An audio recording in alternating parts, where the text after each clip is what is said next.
for the four purpose. 4 na purpose mamaya tatalakayin natin. Ano po? So first of all, importante ngayon na makita mo itong liwanag sa buhay mo. Yung liwanag na magbibigay sa iyo ng tunay na daan patungo sa kaharian ng Diyos. Sapagkat tayo lahat ay anak ng Diyos, ang problema, hindi tayo pare-parehas ng nararanasan ngayon. Bakit po? Kasi hindi tayo pare-parehas ng level ng understanding at ng maturity. Yes. Marami ho sa atin, matanda na yung physical, pero bata pa yung kanyang espiritu. Hindi pa mature. Dahil sa kaharian ng Diyos, only the matured sons of God will inherit the kingdom of God. Only the matured sons of God ang tanging tagapagmana at handa nang humawak ng business ng Father. So only the sons of God yung mature sons of God, siya lang ang pwede nang humawak ng business ng kanyang Father. Amen? So that is the first revelation. Kailangan hanapin mo yung ilaw na maglilid sa iyo patungo doon sa hari ng mga hari at maglilid sa iyo doon sa loob ng kaharian ng Diyos. And I hope that the Holy Spirit will give you the revelation. Isa yan sa mga bagay-bagay na pagmumuni-munihan mo sa iyong pag-uwi. It's time to follow the light. The light that will bring you to the kingdom of God. Ano kaya yun? Amen. Amen. So here's the second revelation. Ang sabi ng God kanina, habang nagwo-worship tayo dito, I asked the Lord, Lord, ano ba ang nais mo? Bakit ganito?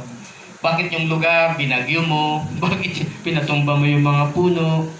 Bakit? No. Sometimes ganito lang ang Diyos kasimple, ano? May mga bagay na ginagawa ang Diyos bilang paghahanda. Pero sa tingin mo, disaster ito sa'yo. Yeah. Perspective. May ginagawa ang Diyos na paghahanda para less effort ka na, hindi ka na masyadong mahirapan, hindi ka na mapagod. Pero sa tingin mo, bakit kaya ganun ang Diyos? Sa tingin mo, problema. Sa tingin mo, pagsubok. Sa tingin mo, may kasalanan ka nagawa. Hindi ho. This time, ang Diyos nagmamadali sa sarili niyang kalooban.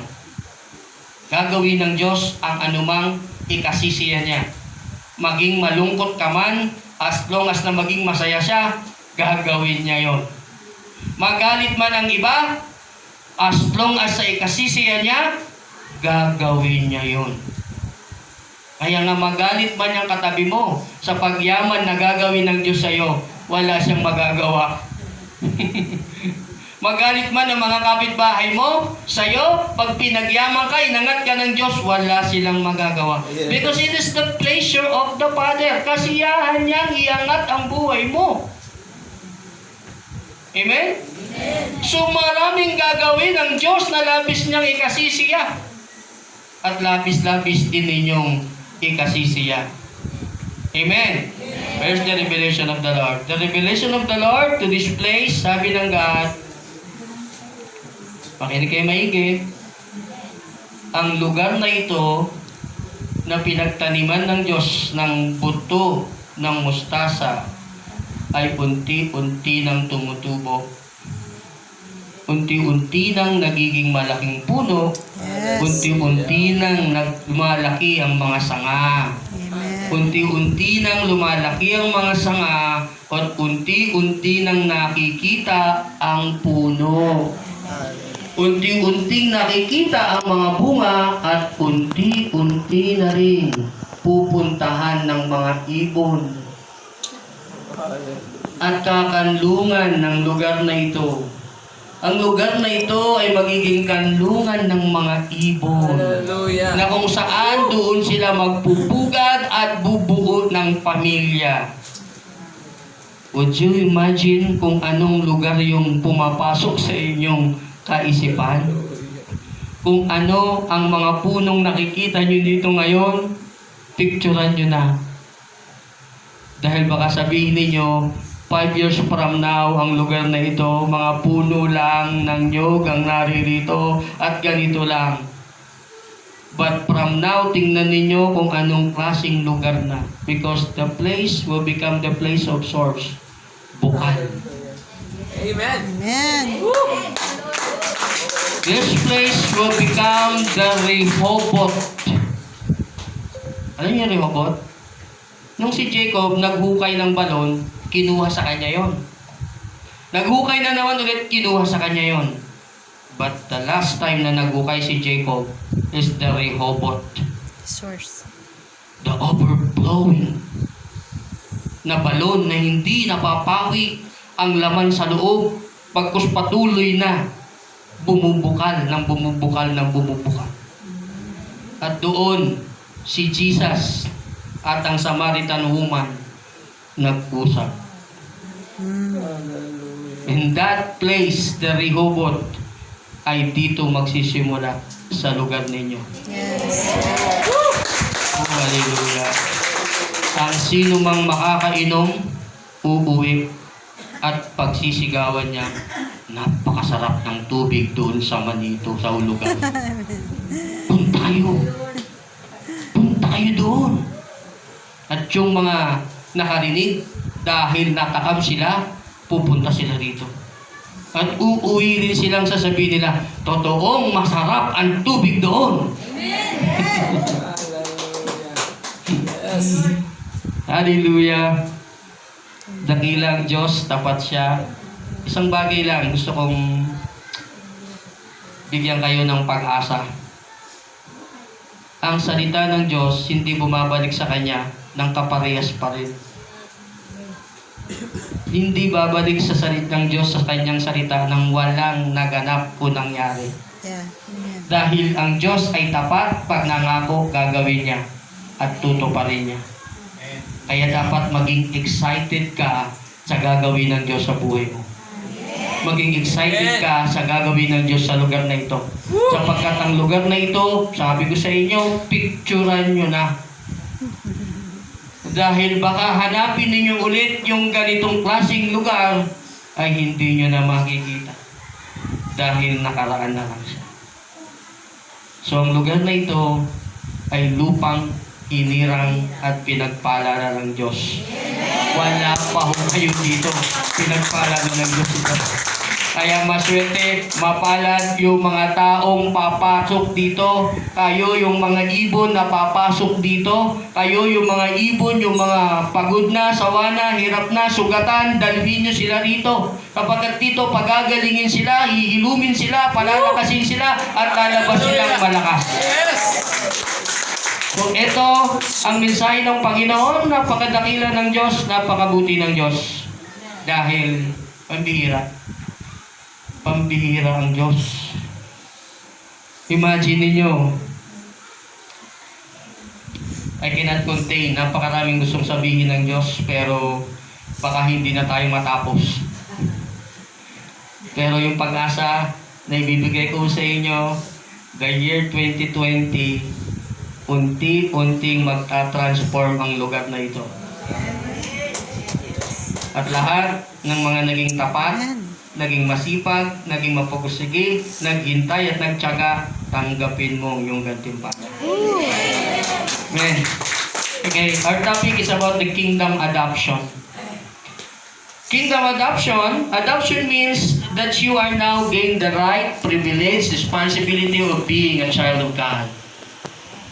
Mula sa basahan ka lang, nakursunadahan ka lang, oy, sayang tong basahan na to Kinuha yung basahan, nilabahan, kinulahan, nilinisan, at pagkatapos ngayon, nilinis siya, nakintab siya, at pagkatapos ngayon, nilagay siya doon sa tabi.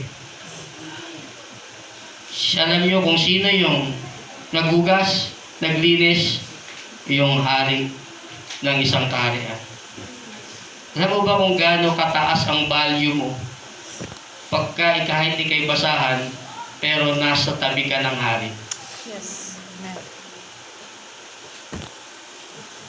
Naintindihan niyo?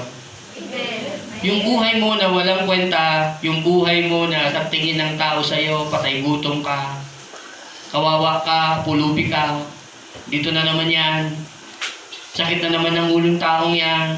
Ayun na naman yung taong mangungutang na naman yan. Ayun na naman yung taong yan, makikikain na naman dito. Ayun na naman yung taong, ay, ayan na naman. Ay, nako. Isang araw, biglang nagbago yung buhay mo. Because personally, the King picked you from nowhere. Mula sa wala, pinili ka ng Diyos at ginawa kang pambihira. Yeah. Mula sa wala, pinili ka ng Diyos at binigyan niyang maging karapatan para maging anak ng Diyos at para maging tagapagmana ng Diyos. Amen? Amen. Sabi mo sa sarili mo, ako yan. Hallelujah. Every time na marinig mo yan, sabi mo, ako yan. Kasi pag sinasabi mo yan, ang Diyos nagtitingin eh. Kasi ang Diyos, gugunawin ko na ang Gomorra at Sodoma. Pero walang nagsasabing, ako lang. Wala. Hindi sana gugunawin yon kung sana nagsalita si Lord, Lord, ako, tatayo ako, magiging matuwid ako. Then the Lord will not, because there's somebody who will stand. Stand up. Every time na marinig mo yung mensahe ng Diyos na parang may ginigising sa kaluluwa mo, unahan mo nang gisingin yung kaluluwa mo. Tulog-tulog ka pa, ako na, tataas ko na kamay ko. That is the Word of God. Because meaning, you are excited to receive your inheritance. Sabi ng Bible, it is the good pleasure of the Father to give you the kingdom. Yes. Sipin mo kung gaano siya ka-excited, dapat tayo excited din. Amen? Amen? So our kingdom, our topic is about kingdom adoption. Kingdom adoption means that you are now gain the rights, privilege, responsibility of being a child of God. Sabi ng Bible, John 1:12, or as many as receive Christ Jesus, the Son of God, and believe in His name, He give them the rights. Pag pinag-usapan natin yung rights, ito yung karapatan, pribilehiyo, privilege, kapangyarihan at authority na ibinibigay ngayon sa iyo ni Jesus bilang siya ay anak ng Diyos. Amen? Now, sa madaling salita, pag tinanggap mo ang Panginoong Jesucristo, papasok siya sa iyo, magiging kawangis at kalarawan ka ni Kristo. Amen. So, ibig sabihin, hindi na ikaw ang makikita sa sarili mo, kundi makikita si Kristo sa iyo. Kaya when you say, Aba! Sabi ng Aba, Aba! Kamukha ko! Amen? Amen? When you receive Jesus, you become the image and likeness of Christ. Now when you cry, Aba! Aba! Sasabihin ni Aba, Aba! Kamukha ko yung humihingi. Bibigyan ko. Sasakluluhan ko. Tutulungan ko. Ibabamong ko. Iaangat ko. Sapagkat kamukha ko. Anak ko. Amen? So, yan ang dapat na mentality mo. When you receive Christ, now you have worked into the perfection of Christ. Hindi sinasamba mo lang si Jesus, kundi dapat nakikita sa iyo si Jesus. Hindi na lumalabas lang sa bibig mo si Jesus, kundi ikaw na si walking Jesus.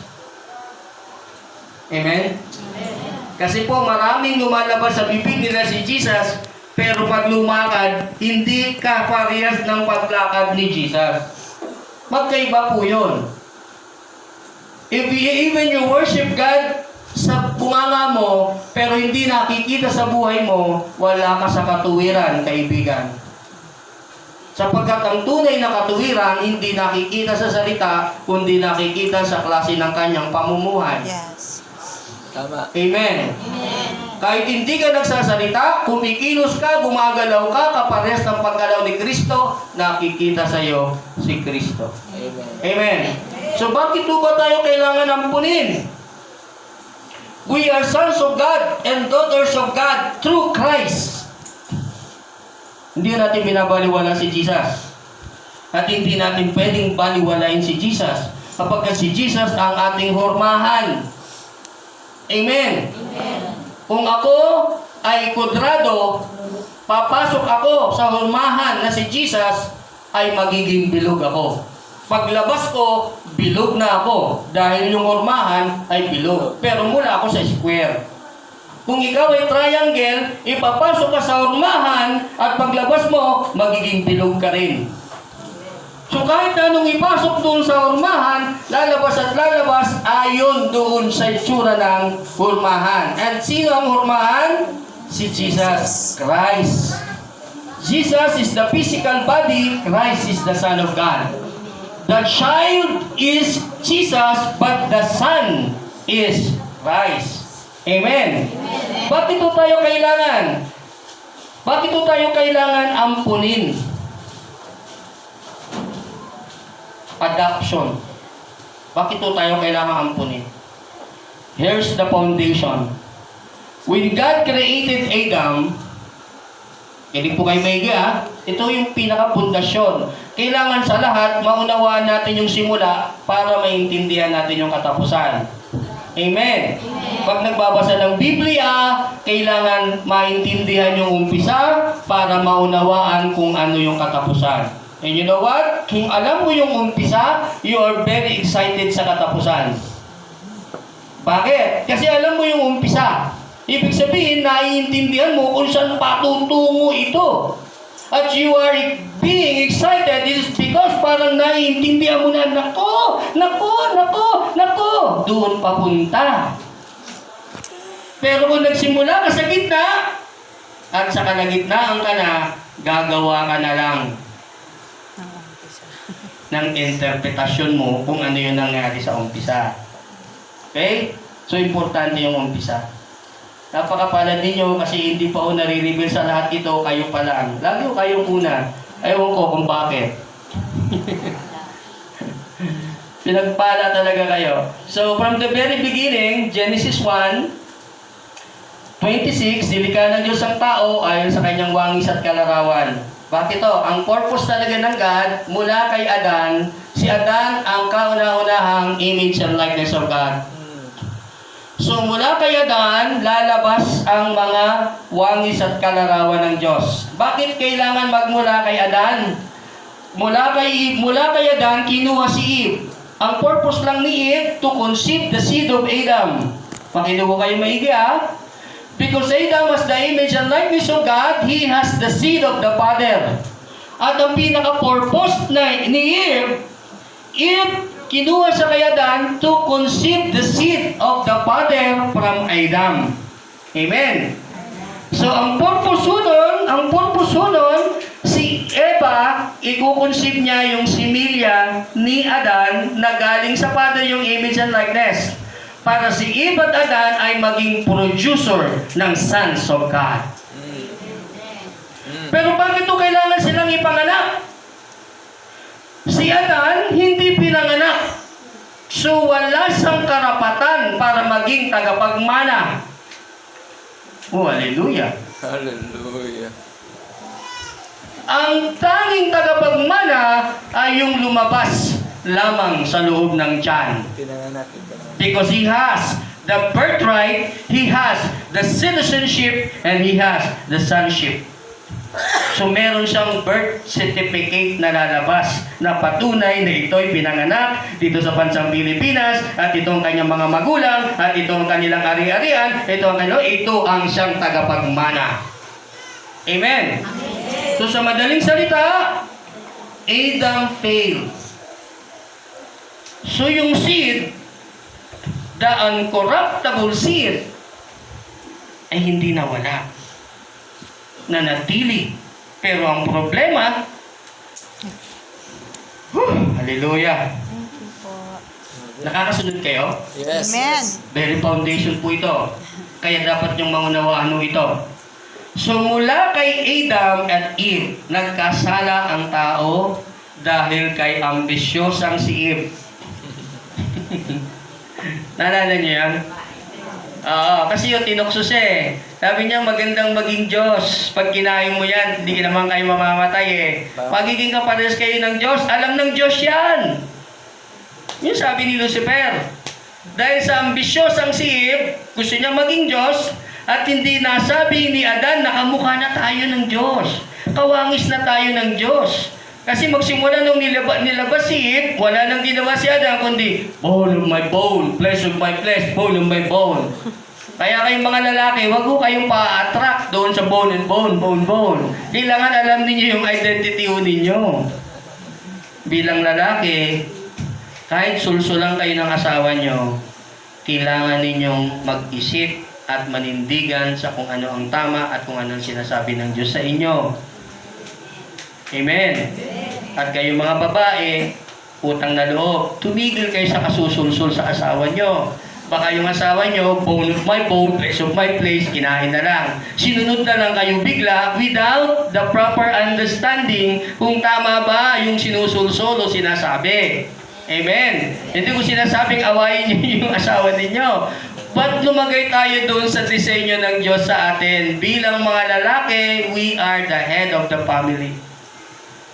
We are the bottom also of the family because we are the foundation of the family. Amen?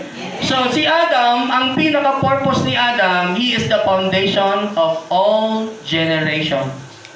Because Adam failed, so sabi ng Bible, this is sa Genesis 5, 1 hanggang 5. Now, may isang senaryo nangyari because of the temptation. Very wise ang God. Wise si Lucifer, pero very wise ang God. Okay? Nung tinutokso ni Lucifer si Eve, Lucifer planting a seed to Eve. That's why when he received, nung nalin lang sa ng demonyo, automatically the seed of the devil na conceive ni Eve. But because of that, sinumpa ng Diyos yung serpent. Sinumpa ng Diyos si Eve, pero never niyang sinumpa si Adan. Okay? Instead of sinumpain si Adan, sinumpa ng Diyos yung ground, the land. Amen? Amen. Kaya nga pag nakabalik ka sa original na disenyo mo, nakabalik ka sa original na design mo, pwede mong palayain yung lahat ng creation. Pwede mong sabihin sa puno, pinapalaya na kita, magbunga ka. Bakit they are subjected to you? Sabi ng Romans, the creation is eagerly waiting for the manifestations of the sons of God. They're waiting for you to know yourself. To know your identity. Makilala mo yung sarili mo. Amen? So yan ang isang bagay na dapat natin maunawaan. So because na-detect ng God na nagtanim itong si Lucifer ng seed kay Eve, God also plant the seed. Sabi niya, ikaw babae, magdadala ka. Sa iyong sinapupunan ay lalabas ang dudurog sa lahit. Sa womb pa lang ni Mary, 2 seed na. Kaya nung lumabas, Abel at Cain. From there, nag-start na yung battle. Pagsimula ng pagtanim, sabi niya, Lord, di ba nagtanim lang tayo puro mabuting binhi? Bakit may tumubong iba? So nag-start na yung battle between the kingdom of light and the kingdom of darkness. Now sabi sa Genesis 5, dahil dito nagsimula, this is the written account of Adam line. When God created man, He made him in the likeness of God. He created them, male and female, and blessed them, and called man. Pag sinabi nating man, speak about the spirit being. Sa loob ng babaeng katawang lupa na yan, ay merong spirit being na kawangis at kalarawan ng Diyos. Wala pong kasarian yon. Ang may kasarian lang ay itong physical na katawang lupa natin. What is the spirit inside our body, hindi babae o hindi lalaki siya. Spirit being siya na tinatawag na man. Kaya't ka tinawag na woman. Kasi yung physical na katawan mo bilang babae ay nagbubuntis. Pero yung spiritong nasa iyo ay spiritong galing sa Diyos. Ang tawag sa iyo, woman. Okay? So, sa spiritual, wala nang babae o wala nang lalaki. Kaya ho, sabi ni Jesus, sabi ng Pariseo, Panginoon, halimbawa, yung sa babae niya, nag-asawa, namatay. Tapos namatay na naman. Tapos, namatay na naman, nag-asawa na naman, namatay na naman, nag-asawa na naman, namatay na naman, nag-asawa na naman. Sa end of days, sa langit po, sino po ang magiging asawa niyan? Di ba? Sabi ni Jesus, nagkakamali ka ng pangunawa. Sa muling pagkabuhay, wala nang babae o lalaki. Wala na ho nag-aasawahan. It's about spirit being na lang. Lahat tayo, kawangis at kalarawan ni Kristo. Amen. So dito nagsimula, sabi dito, and called man, when Adam had lived 130 years, he had son in his own likeness, in his own image, and named Seth. After Seth, born Adam lived 800 years and had other sons and daughters. Altogether, Adam lived 930 years and he died. Okay, Adam is the foundation of all mankind. He is the first son of God, created in the image of likeness of God. But when Adam sinned in the spirit of God, left Adam. Adam died spiritually but is still alive physically for 930 years. Because the image and likeness of God and even the dominion minded is Adam's spirit soul that died when Adam disobeyed the word of God and eat the fruit of the tree of knowledge of good and evil. When the Adam and Eve produced the generation of spiritually dead people in their own image and likeness, now we become sons of Adam, sons of the fall. Mula kay Adam, tinawag na tayong sons of Adam. We are the sons of Paul. Anak tayo ng pagbagsak. Paul. So bakit po tayo kailangan ampunin? Paano tayo magiging anak ng Diyos? Paano tayo mag-i-enjoy sa pagiging anak ng Diyos? Alam mo ba na anak ka ng Diyos? Oh, come on. Bakit parang sabi na, Amen? Do you know that you are sons of God? Then let me ask you, where is your power? Did you even ask? Nasubukan mo ba tanongin yung sarili mo? I am the Son of God. Then where's my power? Every sons of God has a power. Every sons of God has a privileged rights. Kaya kung ako sa iyo, pag-uwi mo, sarado mo yung kwarto, tapos tanungin mo siya, Father, where is my power? Paano ko magagamit yung aking rights and karapatan? Now, here we go. This is the transition for us to become sons of God. Now, we become sons of God because of Christ. Because Christ is the second Adam.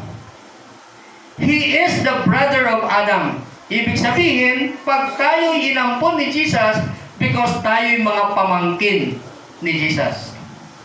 So what is the problem? Ang problema, Jesus Christ came because Adam failed. Adam failed to produce sons and daughters of God because of disobedience to the Word of God. Amen. Now we become sons of God by accepting Jesus. By accepting Jesus, receive His name, believe in His name, obeying His Word. Now Jesus give us the Holy Spirit. Amen. Holy Spirit is our sonship.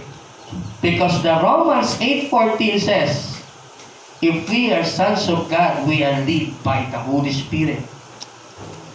Amen. So palatandaan na ikaw ay anak na ng Diyos, dapat nasa iyo na ang banal na Espiritu. Ang trabaho ng banal na Espiritu, hubugin ka, sanayin ka, immature ka. Para saan? Para sa naghahanda mong mana. Yeah. Galatians 4. Although ikay bata pa, ikay tagapagmana, ikay ang may-ari ng lahat ng yan, wala kang pinagkaiba sa alipin ngayon. Bakit? Immature ka pa. Mahilig ka pang magmurmur, mahilig ka pang mainggit, mahilig ka pang magreklamo, mahilig ka pang tumingin sa iba instead na tumingin ka sa kung anong meron ka. Lagi mong hinahanap sa iba samantalang nasa iyo na. Gusto mong yumaman pero may kayamanan ka. Gusto mong magkaroon ng ari-arian pero may ari-arian ka. Paano mo masasabing matured ka? Ang matured, hindi naiinggit sa iba. Hindi tumitingin sa iba. Tumitingin sa sarili kung anong kaya niyang i-improve, i-develop, palaguin sa sarili niya. Kung anong meron siya, anong pinagkatiwala sa kanya, yun ang pinagyayaman niya. Huwag mong hanapin sa labas kung nasa loob mo lang pala. Amen? So, we become sons of God again when we receive Christ. When we receive Christ, automatically, Christ adopted us. Meaning, whatever Christ has, ano man ang meron ng Panginoong Jesucristo, i-share niya sa atin. Amen? So, ikaw ngayon at si Kristo ay magkaparehas ng level sa mata ng Diyos. Oh, come on.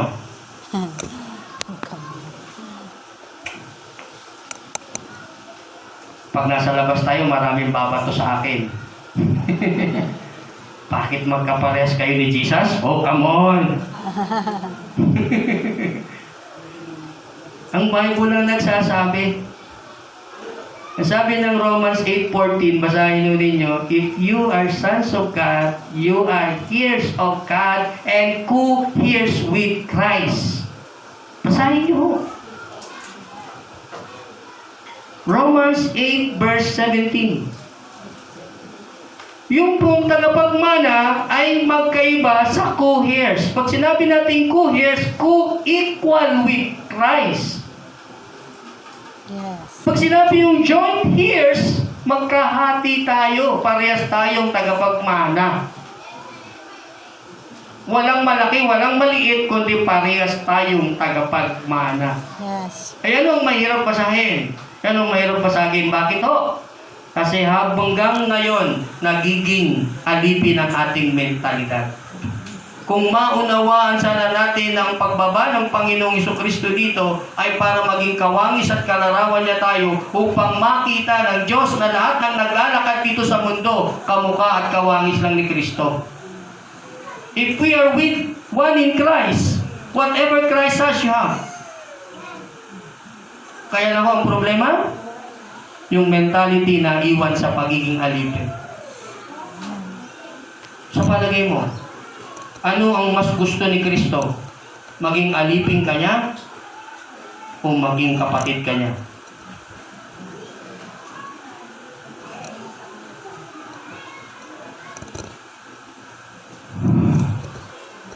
Amen. So now we become sons of God because of Christ. And because we receive Christ, He give us back the Holy Spirit. So yung Holy Spirit ang palatandaan na ikaw nga ay anak ng Diyos. Ang trabaho ng Holy Spirit, formahin ka, maturin ka, at pagkatapos ibigay na sa iyo ang iyong mana. Yan ang trabaho ng Banal na Espiritu. Now, Jesus came to 4 na bagay bakit napunta rito ang Panginoon. I-release ko sa inyo to, 4 na arito. Number 1, Jesus came to reconcile us to the Father. Sa 2 Corinthians 5:18 verse 19. Basahin niyo po yung mga verse. Pwede pakilagay? Maraming verse ito kasi pang seminar talaga ho ito eh. Handa ho ba kayo mag-seminar ngayong araw? Na isang verse na gagamitin ko. Baka mabuti na tayo, may Christmas party pa ho kami. So, number 1, ang goal ni Jesus is to reconcile us to the Father. 2 Corinthians 5:18 hanggang 19. We are sons of God, we receive Christ, you are adopted by Him. Walang verse. 2 Corinthians 5:18 verse 19. Okay? That is reconcile. Okay? Yan na? Wala pa. Meron mo dyan? May dalang Bible? Pwede yung pakibasa? 2 Corinthians 5:18 hanggang 19. Colossians 1, verse, pakilagay na lang mo yung mga verse para pwede nyo hong basahin pag-uwi ninyo. That is the number one goal of Christ is to reconcile us. Bakit to? Because from Adam, God and man, nagkahiwalay na sila. Anong verse? 2 Corinthians. 2 Corinthians 5, verse 18 hanggang 19.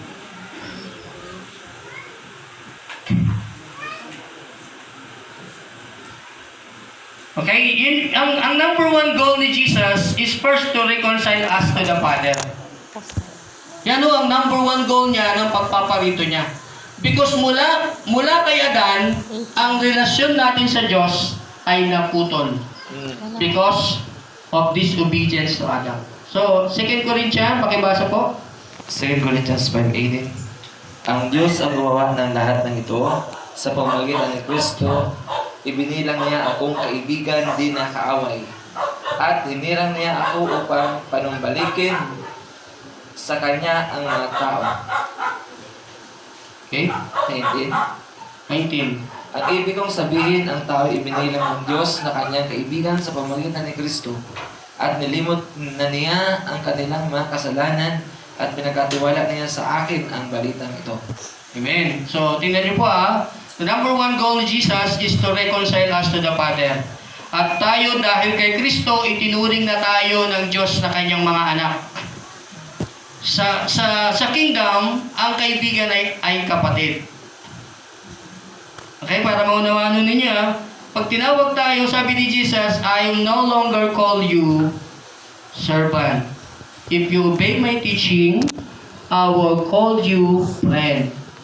Friend is the member of the family in the kingdom of God. Oh, friend. So meaning, ituturing ka ng kaibigan o kapatid ni Kristo. At makikita sa iyo yung wangis at kalarawan ni Kristo. Amen. So sabi dito, kakalimutan ng Diyos ang lahat ng iyong kasalanan. Kaya utang na loob, kalimutan mo na kasalanan mo. Huwag mo nang ibalik at ipaalala. At ikaw naman katabi mo, huwag mo na ipaalala sa kanya yung kasalanan niya. Tapos na yan. Amen. Ganon din sa mga anak mo. Kung totoong tinanggap mo si Kristo, nagpatawad ka na, kinalimutan mo na yung mga kasalanan, hindi yung tuwing pinainit ang ulo mo, pinapaalala mo yung kasalanan ng kasama mo. Tuwing nag-away kayong mag-asawa, pinabalikan ninyo yung pagkakataong niloko ka niya. Huwag mo ganon. Wala na ho sa atin yun. Kasi una, pinatawad na tayo. Kung ang Diyos kinalimutan ng lahat ng kasalanan natin, ganon din ho dapat tayo. Ang lahat ng namumuhay sa karya ng Diyos, kinakalimutan na ang lahat ng kasalanan at lahat ng masamang nagawa. Amen. Especially ng kapwa niya. Amen? Amen. So, number 2, si Jesus naparito upang i-reconcile. We reconcile to each one or another. So, reconcile to one another, Matthew 18 verse 15. Isa yan sa sa layunin ng Panginoong Isos, gusto niyang i-reconcile tayo sa Father. Pangalawa, to reconcile each other. Pag binasa natin yun, Matthew 18 verse 15, sabi dito, kung ikaw ay may kaaway o kapatid na nakaaway, o ikay maghahandog sa Diyos, bago ka maghandog, kung meron kang kapatid, makinig kayo maigi kung gusto nyo talagang maranasan ang buhay sa karya ng Diyos, dapat maranasan nyo ang total, complete ng pagpapatawad.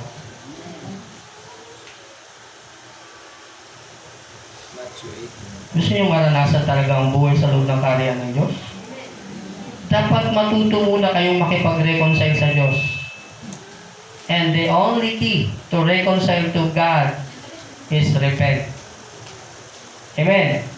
So, Matthew 5 verse 18, ito po, to reconcile one another. That is the one purpose, ang layunin ng Diyos, to reconcile one another. Sa pag-reconcile natin sa isa't isa, then healing comes. Okay? And Malachi 4 verse 6. Isa ito sa plano ng Diyos, sa plano ng Panginoon. Basahin natin. Malachi 4 verse 6. Sabi dito, and He will restore the hearts of the father to their children, and the hearts of the children to their father or parents. Otherwise, I will come to strike the land with a curse. So why Jesus splits the kingdom? Because this is the inheritance of the sons and daughters of God.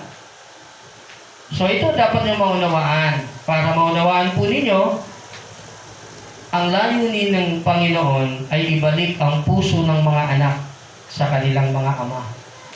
At ganun din ang mga puso ng mga ama sa kanilang mga anak. Bakit hindi ko kayo maligid? Kung kayo may mga anak na may sama kayo ng loob, kung kayo naman mga anak na may sama kayo ng loob sa mga magulang ninyo, I challenge you, kung gusto nyong maranasan ang buhay sa loob ng kaharian, dapat to matuto kayong makipag-reconcile. Hindi ho dahil siyang may kasalanan, kundi dahil gusto mo nang makalaya at makapasok, makapamuhay sa loob ng kaharian ng Diyos. Yan ho ang pumipigil para hindi ka mamuhay sa loob ng kaharian ng Diyos. Ang hindi ka makipagbati, makipagkasundo o magpatawad. Amen. Kaya if I were you, kung meron ka sama ng loob sa iyong magulang, at ikaw naman magulang, may kasama ka ng loob sa iyong anak, ang mission mo rin, pagbati kayo. Bakit parang yung iba hindi makatingin? Di siya may kasalanan eh. Di siya mauna. Alam nyo, distraction ho yan sa kingdom of God.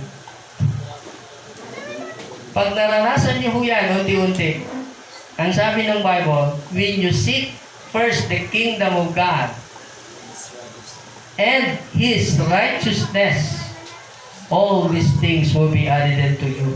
Yung pong righteousness ay pagsasaayos ng lahat ng bagay. Yung pong righteousness ay pamumuhay sa pagiging matuwid.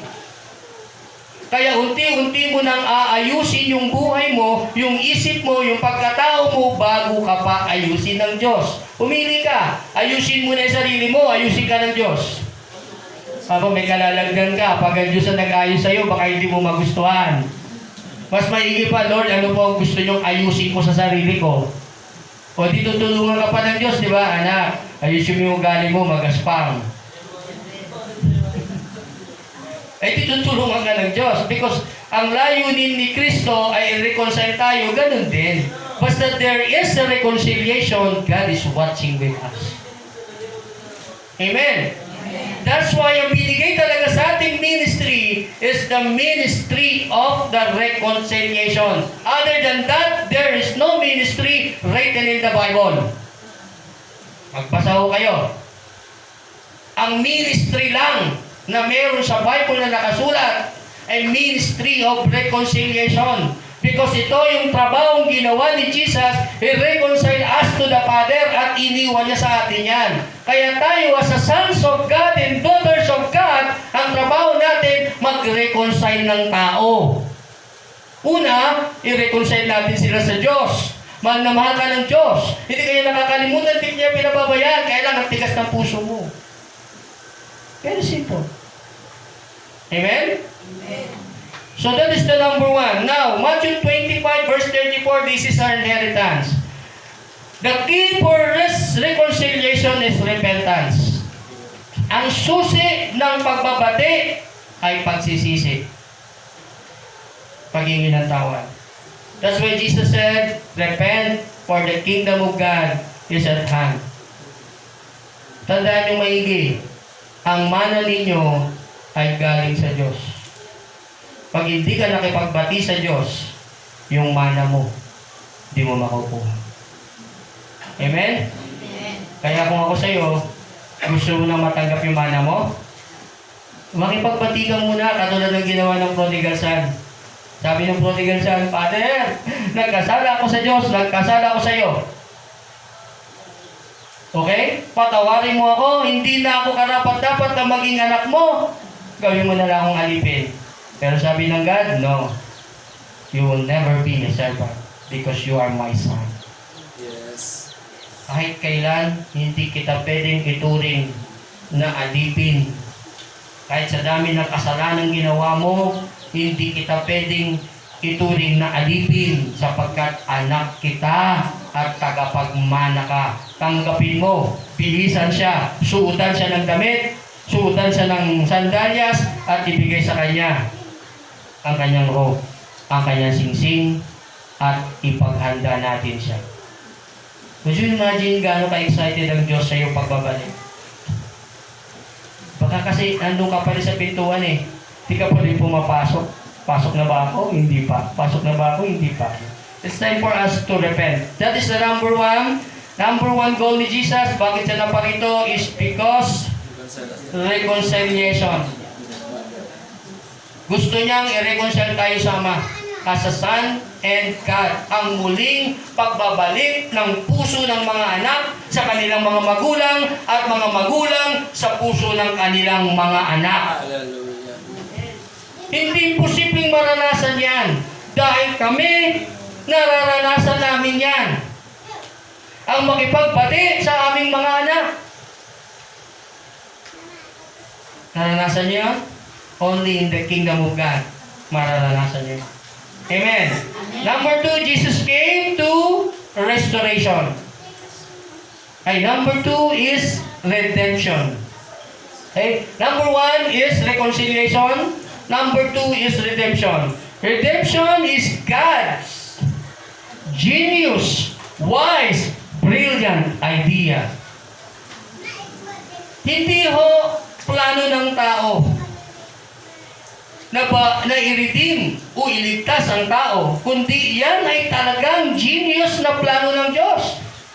Because you have the assignment. Meron kang assignment sa Diyos. Ikaw ay kawangis at kalarawan ng Diyos. Talagang ang Diyos nag-isip na kung sakaling ikay magkasala, ikay bumagsak, meron at meron siyang gagawin para mabawi ka niya.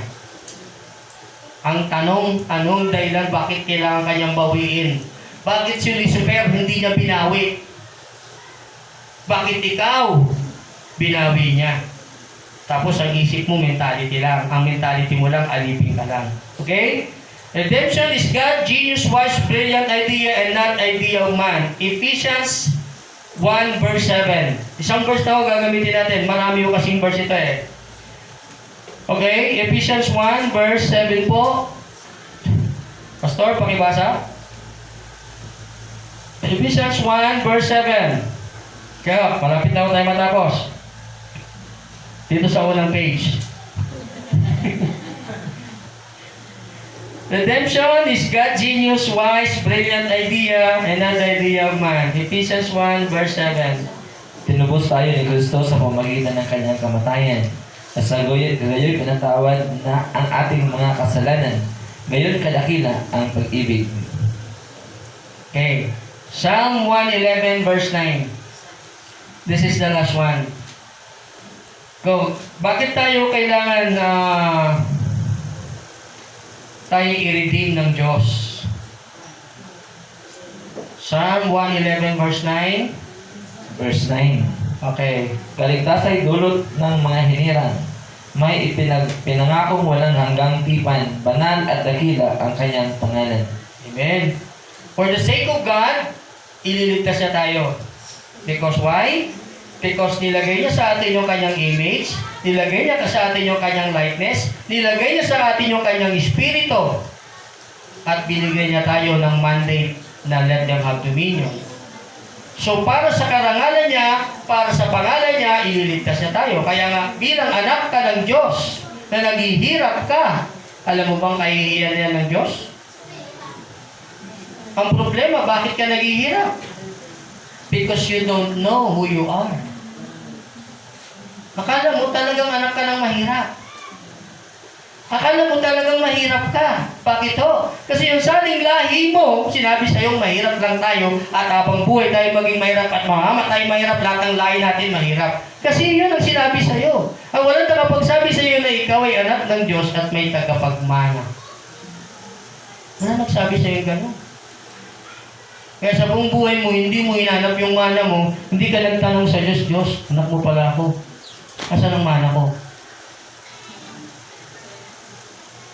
Amen? So, kailangan basagin yung mentality na yan. Why God need to redeem us or to save us? Hebrew 9 verse 12, that is the last one, verse. Tapos Genesis 1:26 is our dominion mandate. This is our assignment. Now, hindi kayo maigil na po.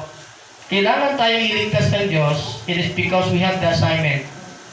Unfinished assignment. Meron tayong assignment, purpose sa Diyos na hindi natapos. Pero tapos na sa Diyos. Dahil tinapos na ng Diyos, yung tatapos ay nadapa. Anong gagawin ngayon ng Diyos? Ibabango ka ng Diyos. Itutulak kang muli ng Diyos para matapos mo yung tinapos na ng Diyos. Amen. And so what is that? Number 1 is Genesis 1:26. Let us make man in our image, in our likeness, and let them have dominion, rulership. We are created by God to rule and to reign. We are born to lead. Yes. Pero, parang puro sa salita lang. At hindi tayo nagsisimulang humakbang. Amen. For to lead. Can you lead your family here? Sabi, we are born to lead. Kung halimbawa, wala na akong magagawa dahil may edad na ako. Pero there's only one thing na kaya ko pang gawin is to lead my family in the kingdom of God. That's very simple assignment. Very simple lang na assignment. Amen? So that is our assignment. Now, to preach the gospel of the kingdom to the whole world as a testimony to whom? And as a testimony to all the nation, and then the end will come. Now, listen very carefully. Gising pa kayo? Amen. Sabi dito, here's a challenge. Here's a challenge sa inyo, mga taga-hulugan. Mga taga-hulugan na hindi mahulog-hulog.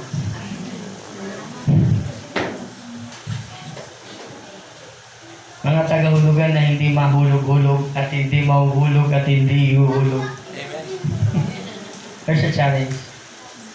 This season, the calling of the Father is to preach the gospel of the kingdom to the whole world as a testimony to all nations. Makinig kayo maigi. Makinig kayo maigi. To preach the gospel of the kingdom to the whole world as a testimony to all nations, and then the end shall come. Amen. The end shall come. The end shall come. The end shall come. Hallelujah. The end shall come. What this end will come? Sino ang matatapos? Kaninong paghahari ang matatapos? Kapag ang mensahe ng kaharian ay naipayag na sa buong mundo at nagsisilbing testimonya, kaninong kaharian na ang magtatapos at kaninong kaharian na ang darating?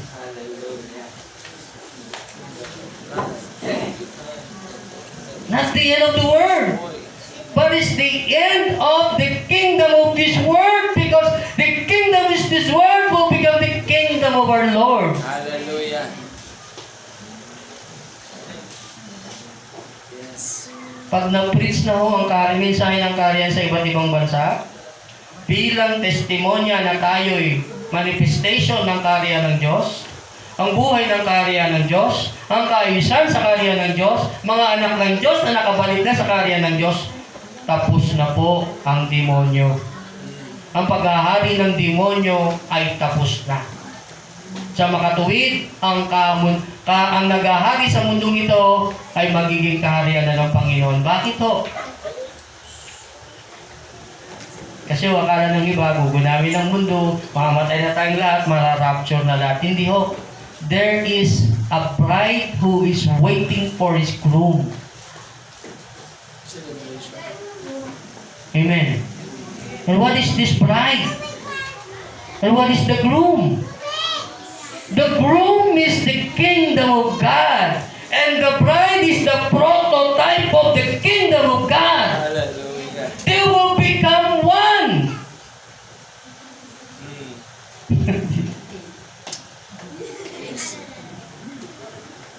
Daming tulog. Salamat sa mga gising. Hindi na gets.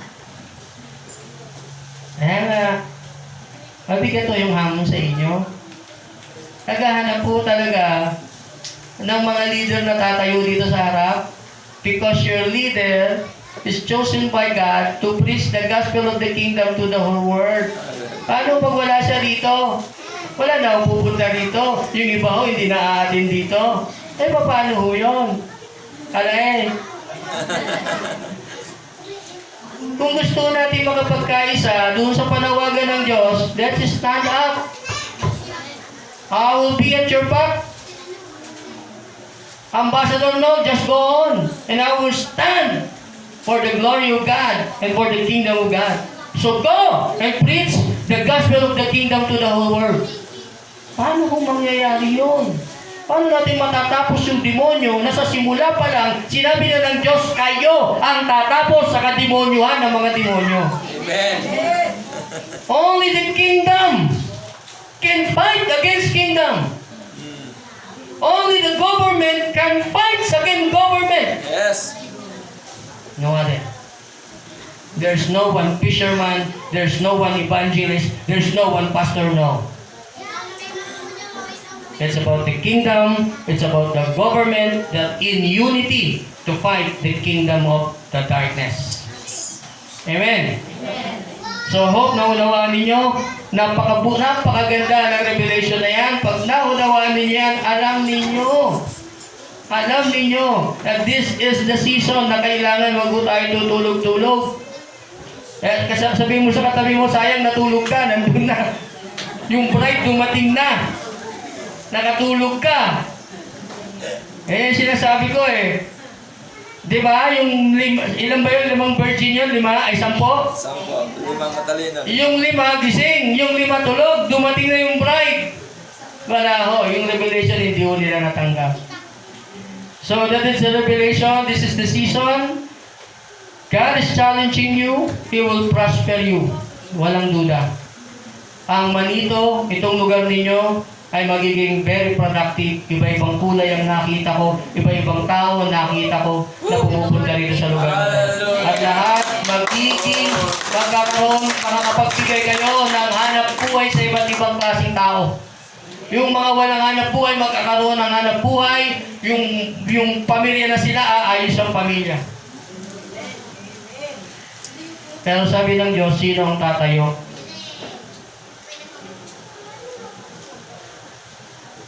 Anong pangalan? Ikaw tatayo? Hallelujah. So number 3, restoration. So sabi dito, to preach the gospel of the kingdom, that is our assignment. It's about knowing your assignment. Dapat alam mo yung assignment mo. Malaki o maliit, walang problema sa Diyos yan. Pare-pares po ang gantimpala. Amen?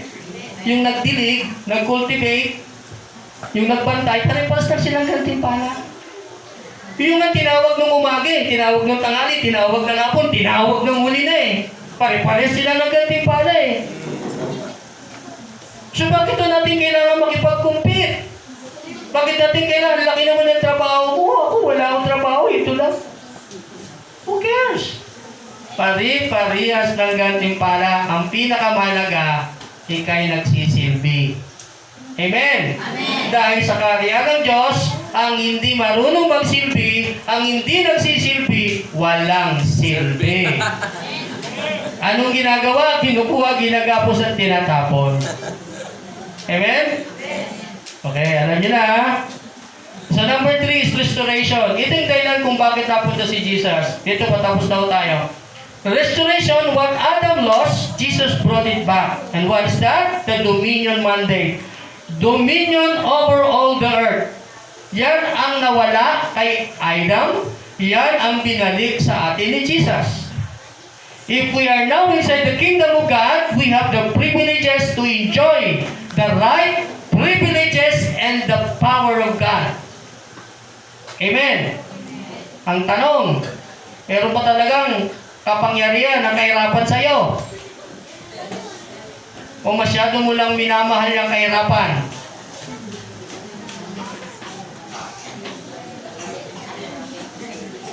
Yung ayaw mong bitawan, mahal mo. Bitawan mo yung pangungutang. I bet you, hindi ka niyan ibabaon. Darating ang araw, ikaw na magpapautang. Wala akong nakitang nangutang sa uli siya yung nagpapautang. Doon, dami nangahanting sa kanya. Yun o, kakita ko. Amen? So, restoration, lahat ng meron tayo, pinlano na ng Diyos yan. Sabi niya sa Jeremiah 29, I know my plan. Hindi ako nagkamali sa'yo. Hindi ako nagkamali ng pagpili sa'yo. Hindi ako nagkamali na pagpapalain kita. Hindi ako nagkamali na pagyayamanin kita. Hindi ako nagkamali na bibigyan kita ng teritoryo. Kaya pag hindi mo tinanggap ito, yung susunod na henerasyon sa'yo, baka hindi na naman niya tanggapin, at yung susunod na henerasyon din na naman niya tanggapin, sayang. Kaya kung ako sa'yo, hindi mo man matanggap ngayon, siguraduhin mo, yung susunod na henerasyon sa'yo, matanggap na niya. Yes. Yes. Amen? Huwag kang papayag na yung susunod na henerasyon mo, dadanasin niya ulit ang hirap na dinaan mo. Now you are inside the kingdom of God, it's about the generation. Yung makita mo, yung mga anak mo, matatagumpay, matutuwid, maayos. Yung maabutan mo pa yung mga apo mo, matutuwid, maayos, magagandang buhay. Sapagkat yan ang sinabi ng Panginoon naparito ako upang ibigay sa inyong buhay na ganap at sagana na ninakaw ng demonyo, sinira ng demonyo. Narito siya upang pumatay, magnakaw at manira. Ang Panginoon, nais niyang i-restore sa atin lahat yan. Gusto niyang i-restore sa atin ang ating pagkakakilanlan na tayo'y mga anak ng Diyos, pinili ng Diyos, hinirang ng Diyos. Bahala ka, kaya mo maniwala. Hindi mo mararanasan. Isang susi para maranasan mo, maniwala. Yes.